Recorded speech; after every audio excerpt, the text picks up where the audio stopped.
Hey, how you doing? We're here today to talk a little bit about compost. What you see here is my pile of compost. It consists mainly of straw and chicken poop. Why chicken poop?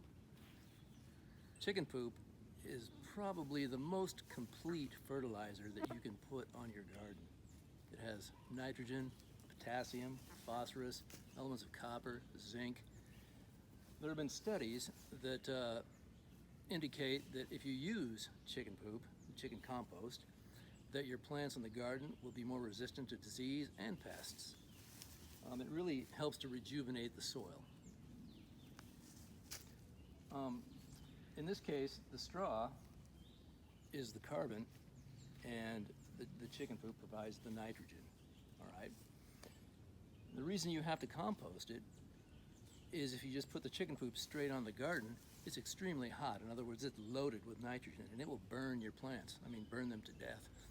So you want to compost this stuff for at least a year. At least I do it a year. And the way I do that is I will turn it once a month.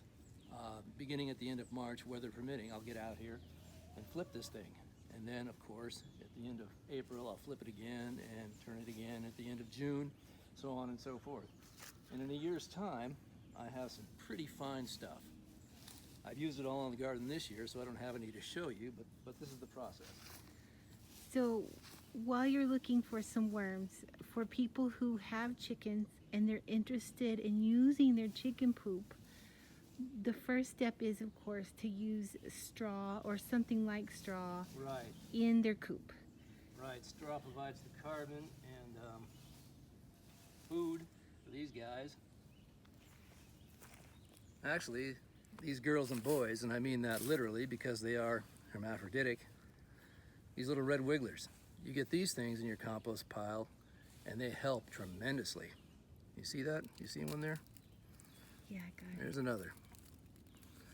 They also, worm castings or worm poop is also loaded with nitrogen, phosphorus, and potassium, and it enhances this a great deal. It also helps it break down quicker. Awesome. The cool thing about these guys and girls is that their eggs can overwinter. They're the most versatile and composting worm there is. So what they can do is they'll lay eggs, they'll last to the main winter, and when it warms up in the spring, they'll hatch, and there we go. So our red wigglers just showed up, but people can buy red wigglers, right? We got lucky and they just showed up. They don't live in the ground. They prefer leaf litter or compost piles. And so I carry them from one season to the next because I've always got a compost pile going. But you can buy them, and they're not considered to be an invasive species, I understand, because they don't do any harm to the forest or anything like that. Cool. So when people clean their coops, they just make a pile, and we have 3 piles, or you have 3 piles here in different stages. So this one's older. This pile and this pile, they'll be ready. Probably they'll be ready for next season's planting. This is a little fresher. This I'll be able to use probably as the first planting. Not probably, I will be able to use it. And this will probably be used for like a later planting in May. This will get the April. This will get the May, June. And this one, yeah, this is brand new. This is brand new, and it's going to go some. You know, it's just starting, so I won't be able to use it until the following year. Rooster's watching. He's chipping in. One of the things I'll also do, as you notice, is in the summertime when I start a compost pile, I'll throw all kinds of stuff on there, green material.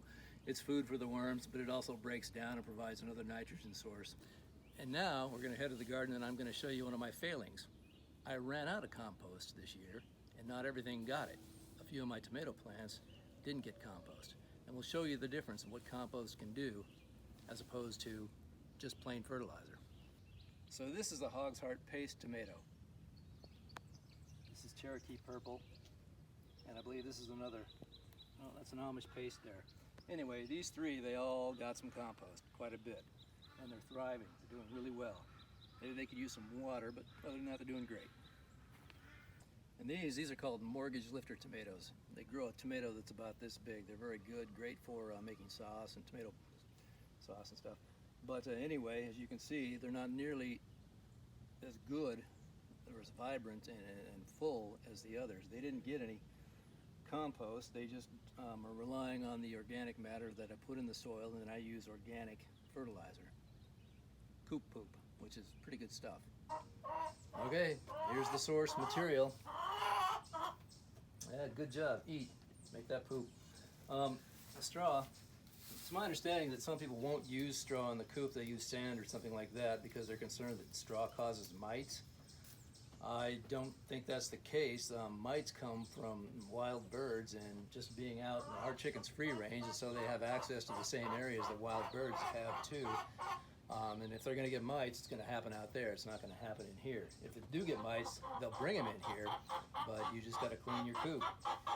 As you can see, that this stuff is not quite ready, but it's getting there.